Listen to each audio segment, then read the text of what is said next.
Hello and welcome to Sessions with Judith John.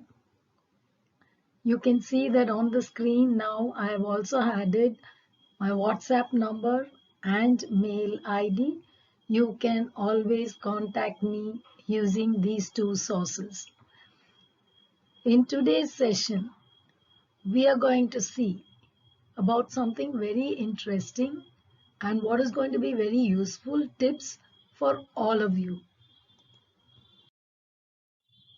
And that is learn how to learn smart. It's always a big question in many students' minds. I'm studying, I'm every day spending so many hours, but I'm not getting the desired marks. There are students who are unhappy. There are also parents who are unhappy with their children's marks. In this session, I would like to share with you all the little tips that may be really useful to all of you to achieve what you want to achieve. Learn how to learn smart. Many a times we don't even know how to learn. And the very first thing is put education first on your list. That should be your top priority. When you know that this is my most important thing in life, then you will naturally devote more time to it. So learn how to learn. And I follow this with unlearn and relearn. Why? Because over the years, when I've met people, what I've come to know is that whatever we have learned at one point of time in our lives is stuck to our mind. If we don't clear that clutter, how can we make space for more learning? So, if there are things that we have to unlearn, then first unlearn that and then relearn with the renewed stuff that we are supposed to. Learn how to learn smart. When we talk about this, we must first realize that we are all natural lifelong learners, whether said or unsaid.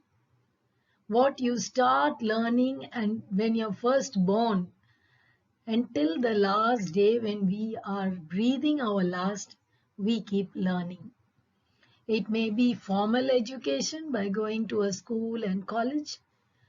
But if you ask me, most of it happens through informal learning, where we are learning it from all sources that we come across in life. People, through all the media sources, so many ways of learning. So don't restrict your learning to, I'm going to school, I've got these books, I've got to complete only this. That's not true learning.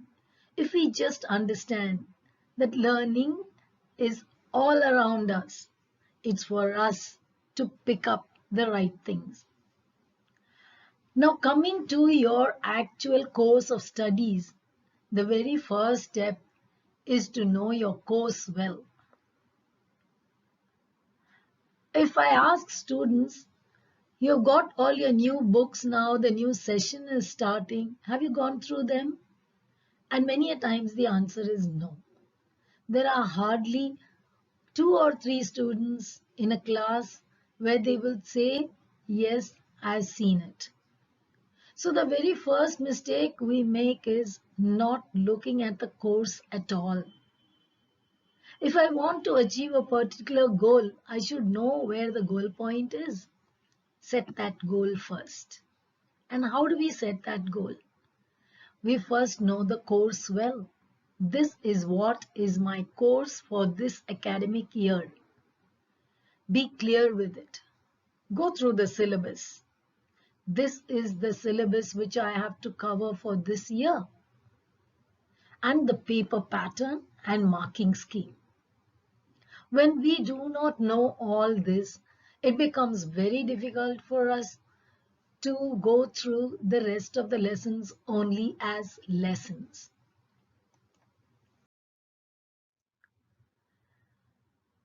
So the very first step towards learning, if we see right from the time you're born, it's listening, the art of listening. Learn to listen, then listen to learn. So if we have not even learned how to listen, actually, how will we listen? And most of our learning happens with listening. If you turn back and look at yourself as a little child, always and always, lots of the learning has happened only with listening. So that is one of the first steps towards our learning. Okay. So do that sincerely in the class when the teacher is speaking. Listen.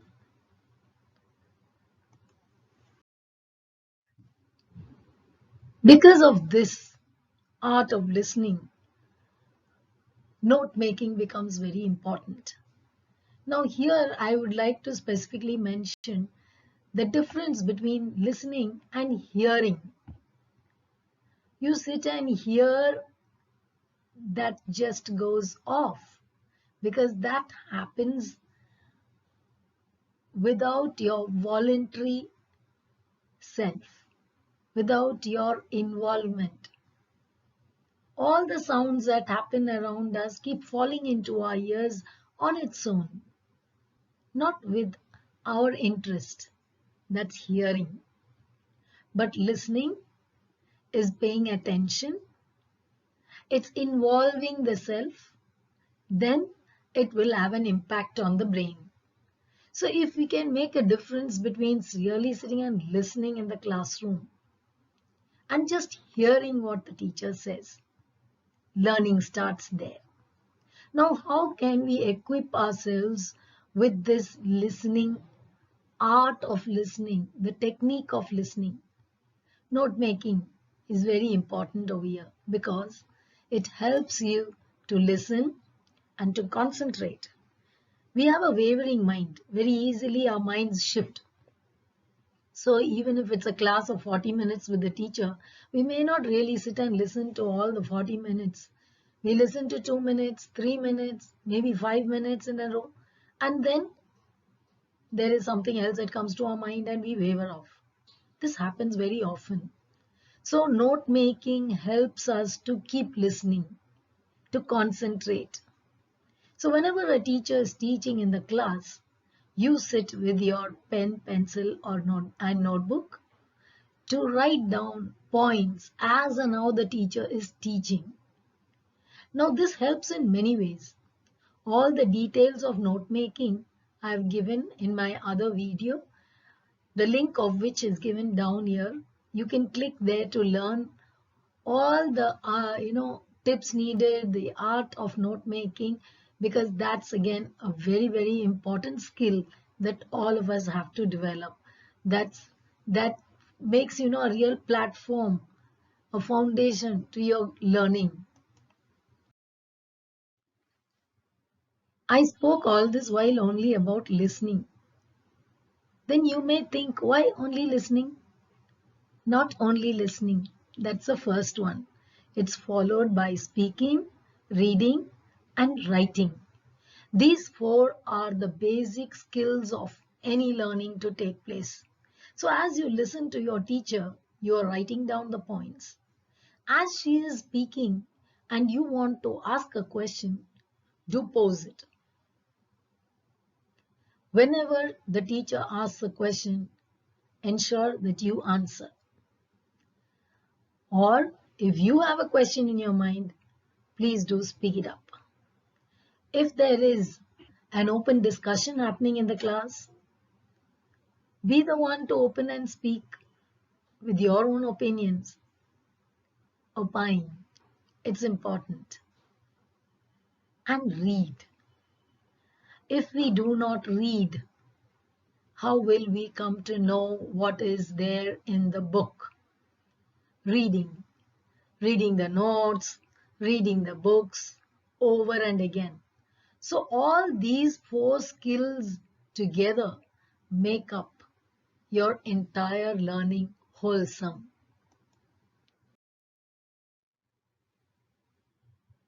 And now comes keeping the devil away. Renounce procrastination. What's procrastination? Putting away things. Saying I'll do it afterwards. It's okay, not now. I'll do it a little later. I'll do it tomorrow. And the tomorrow never comes. Because every day you can carry on saying tomorrow.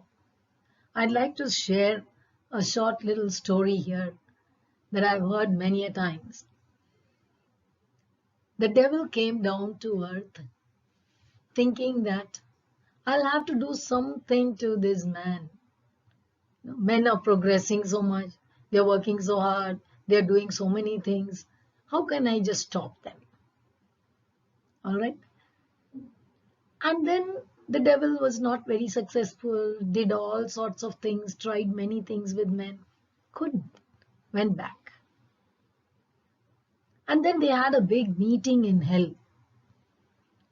And all the devils started giving different ideas. See, I went down, I tried this, I tried that.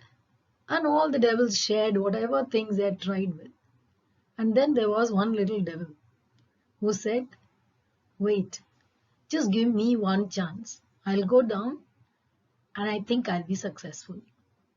And that little devil came down and just told the children, just be lazy. Why should you hurry? What should you do now? Don't do. You can always do it afterwards. And that weapon the devil was very successful with. And that's why so many people are unsuccessful, allowing laziness to come in. We can always keep it for afterwards, and that afterwards never comes. So keep the devil away with strong will, determination, and discipline and perseverance.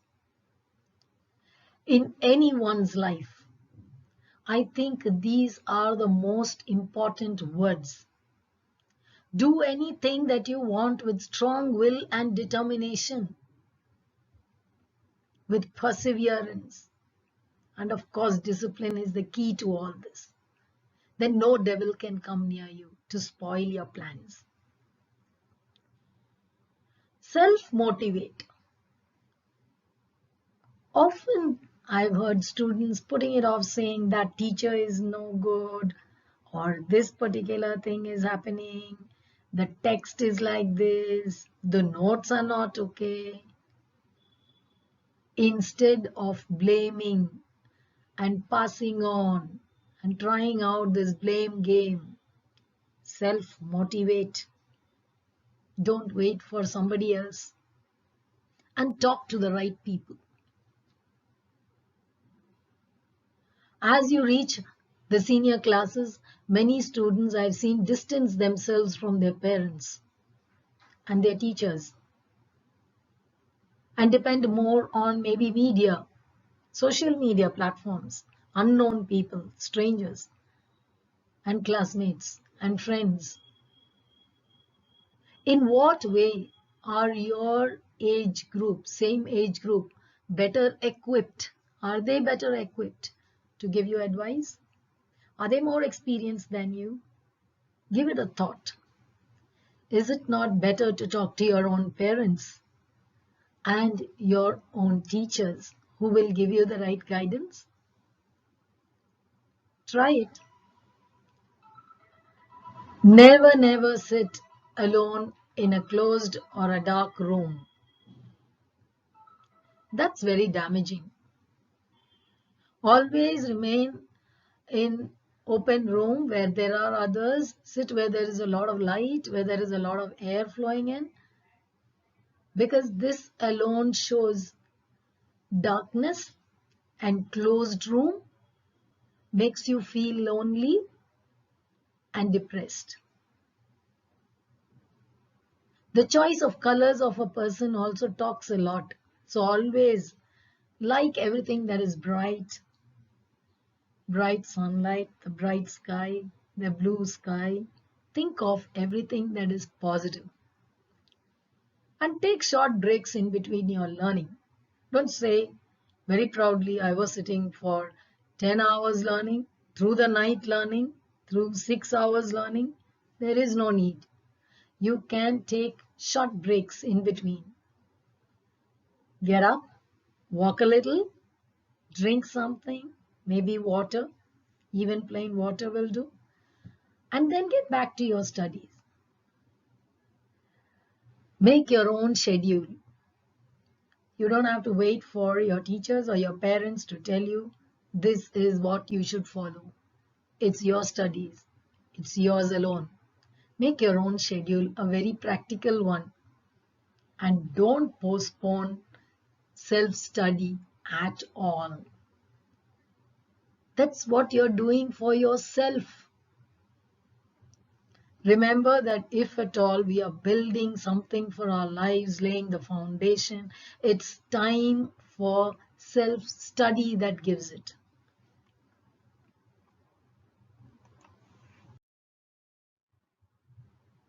So what are the qualities of a successful student? Doing well in school should be your top priority, always. And remember, there's no substitute for hard work. Always attend class, never bunk. Do all the homework and assign reading in a specified time limit. What happens at most times is whatever the homework given would be maybe a 15-minute work. But you will walk around the house, look at the TV, watch here, do something, play with the phone. And in between all this, you will drag up that 15-minute writing work to 1 hour and then say that the homework took so much of time. No, it's you who have taken so much of time to do a 15 minutes work. So manage your time. That's something so essential.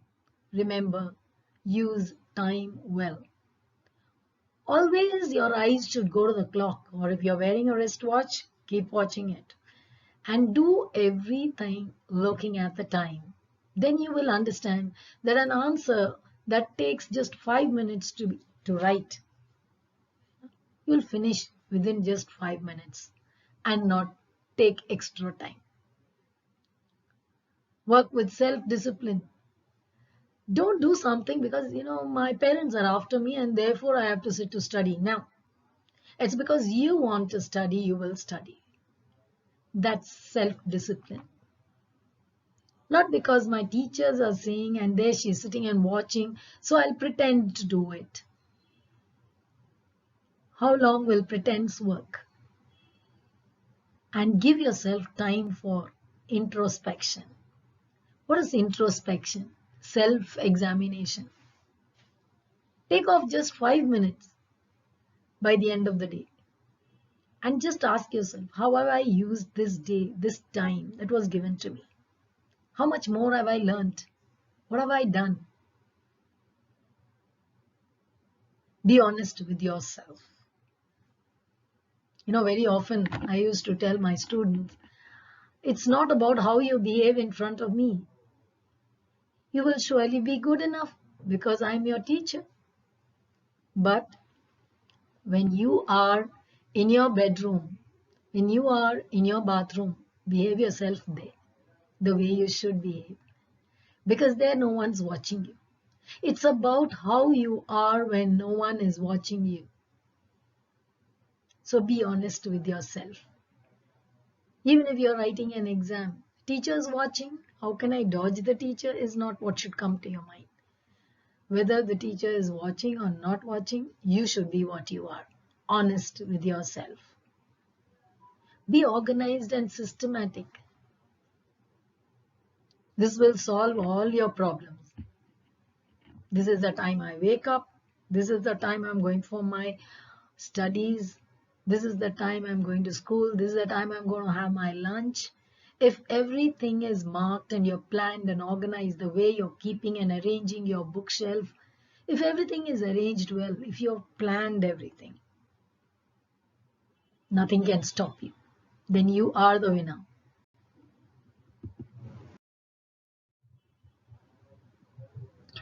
The next point you have to keep in mind is creating the right environment.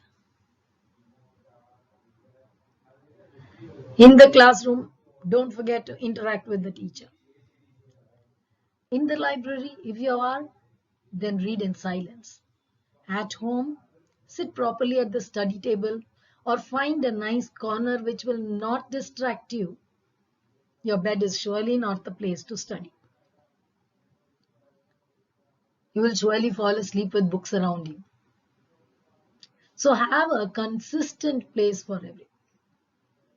And keep yourself away from distraction. If you're going to sit in front of the television with your book open, what kind of learning do you think will take place? Or with your smartphones in hand? Don't be distracted and go into looking at something else other than just your learning material.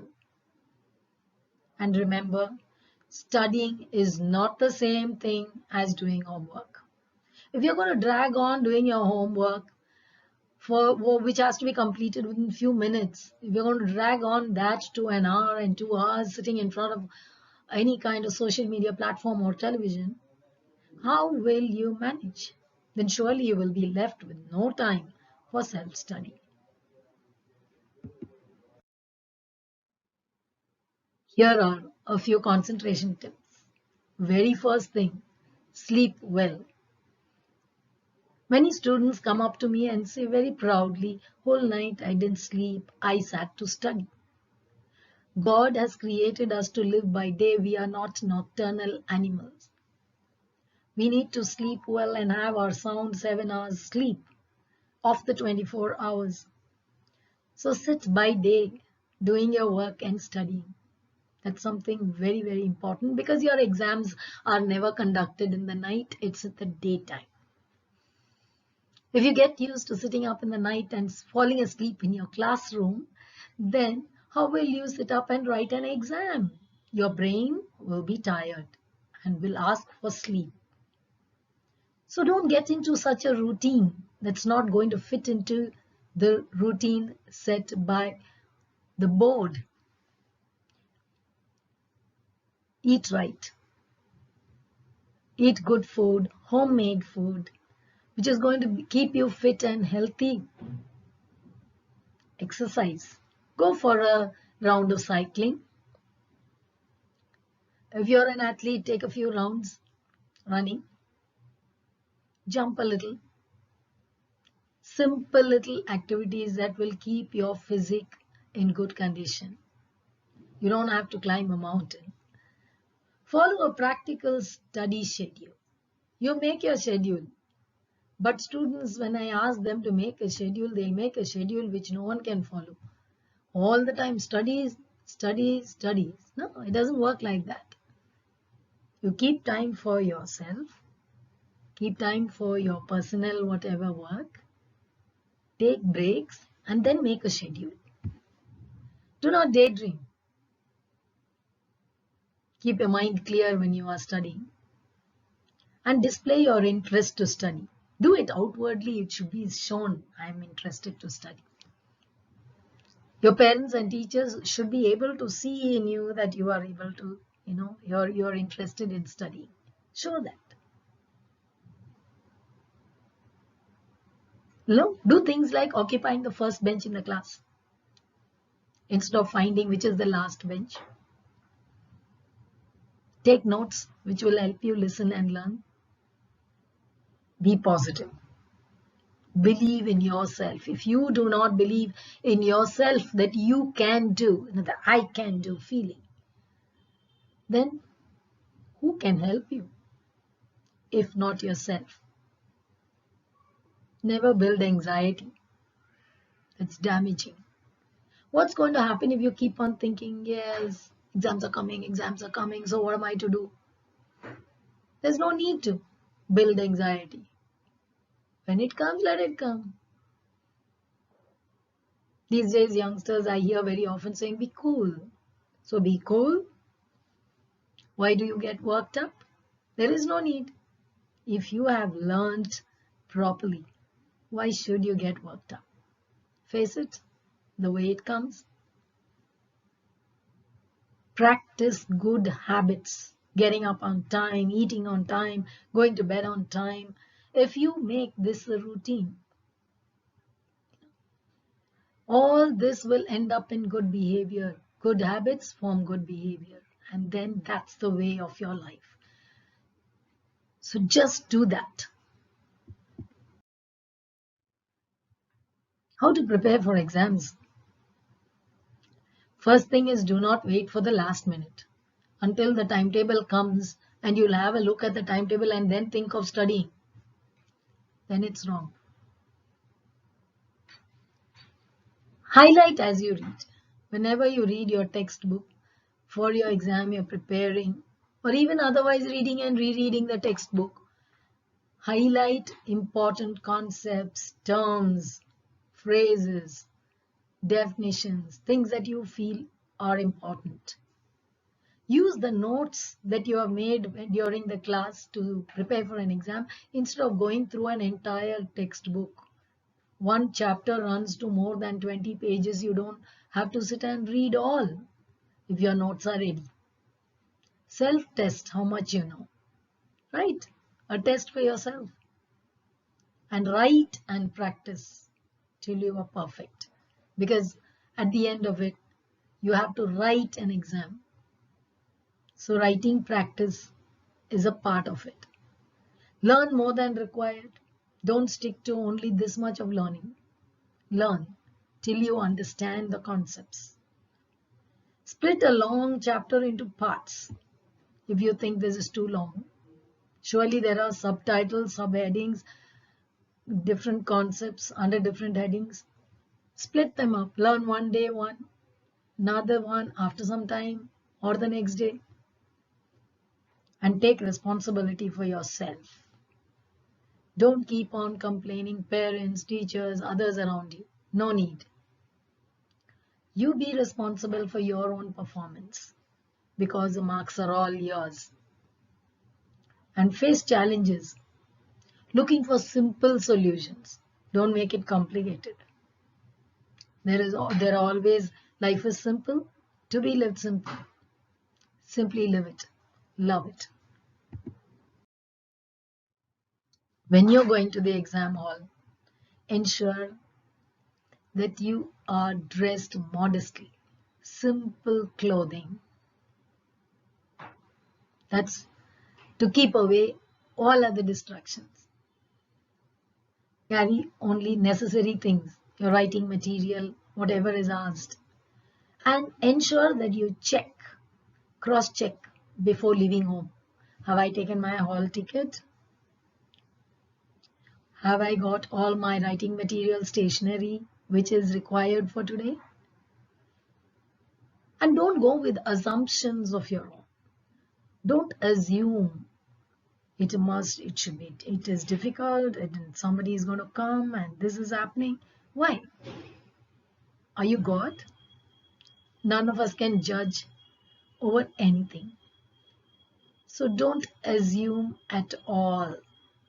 Keep your mind clear, positive, and carry only good values with you. And that will take you a long way. In the exam hall, answer the easy questions first, all that you know.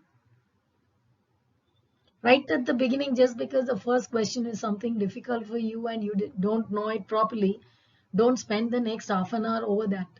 Skip that. The next 30 questions maybe are the ones you know.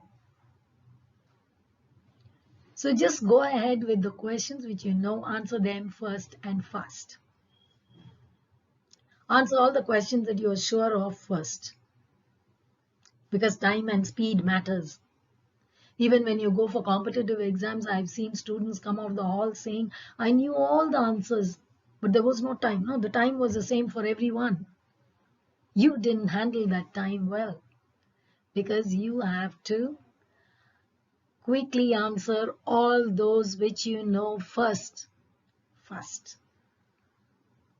And then sit back with the rest of the questions slowly. So at least you'll be assured of those 30 questions which you knew and you answered. Maybe the last 5 or 10 questions you're going to really sit back and work on. Present your paper neatly. If it has to be a written paper, then write very neatly. Anyone who's going to check your answer paper, they'll be glad to see a neat paper and marks will pour in. Revise before submission. This is another important tip. Never submit your paper without revising it. Maybe you knew a particular word, you knew a particular answer, and while writing you skipped off. Or you did not notice one question and just skipped it. So do revise. Cross-check in 2 ways. First round, whether you have attempted all the questions in order as given in the question paper. Next, read through to see if you can improve your answers with a particular word that you have to insert or any little line that you want to add in. Never write anything on the question paper. The question paper is meant for you to read through, and all the writing has to be done in the answer sheet. Now, how to improve your memory? The first tip about memorizing is don't memorize blindly. Rote learning. Don't do that. Assimilate what is learned. Read, understand. Understand what is there and then memorize. Then it will never leave your brain. Organize the information you are studying. Organize. Be systematic. Then you will remember in that particular order. Develop ways to remember information. There are many tricks you get, memory tricks, how you can remember.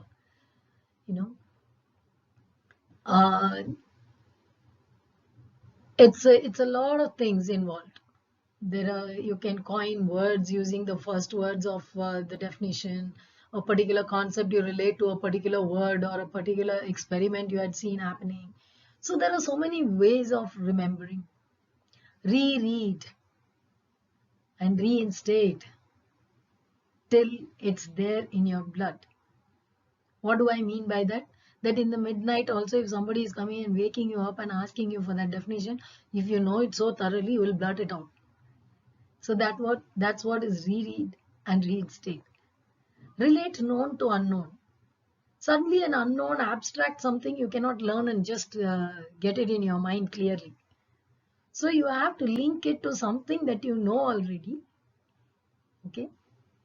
And then you can easily remember and learn. Visualize concepts to improve memory. Visualize it. These days you get a lot of material online.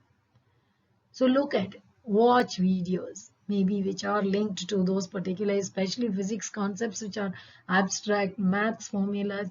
Look at them, understand them. Teach new concept to one another, your classmates and friends. When you all get together, instead of talking about all other unrelated things, you can share your learning. Teach one another. In that way, automatically you are revising what you have learned. Don't think I have to keep it to myself. We are all here to give it to others. Only when learning is given, it's worthy of it. Okay? Pay extra attention to the difficult subject. Don't avoid. If math is difficult for you, spend more time with math. Not I'm allergic to it and I'll put it away. Start with them. Supposing I'm just giving you an example. If you find math difficult, start with the simpler concepts in math which you can understand. Then automatically you will glide through the rest. Spend more time with the subjects. which you find difficult, then until they become easy for you, and they will. Never compare yourself and your performance with others. Never. Compare yourself with you. Then you would become the best, your own best, not best in front of somebody else. Okay? Never copy or imitate others. Everything that applies to your friend does not apply to you. So, keeping all these points in mind, I wish you all the best for your studies and for your exam, for you to shine, and you will. I hope all these points were of some use and you will put into practice to see yourself as a successful, bright student and a winner and a lifelong learner. So keep watching Sessions with Judith John for more tips and inputs to excel in English and in many other areas as I'll be adding on. You can text your doubts and queries in the comment box or mail me at sessionswithjudithjohn@gmail.com for online tutorial. You can also contact me on this WhatsApp number for personal coaching, doubt clearing session, or just a discussion. You're welcome. Thank you. God bless you.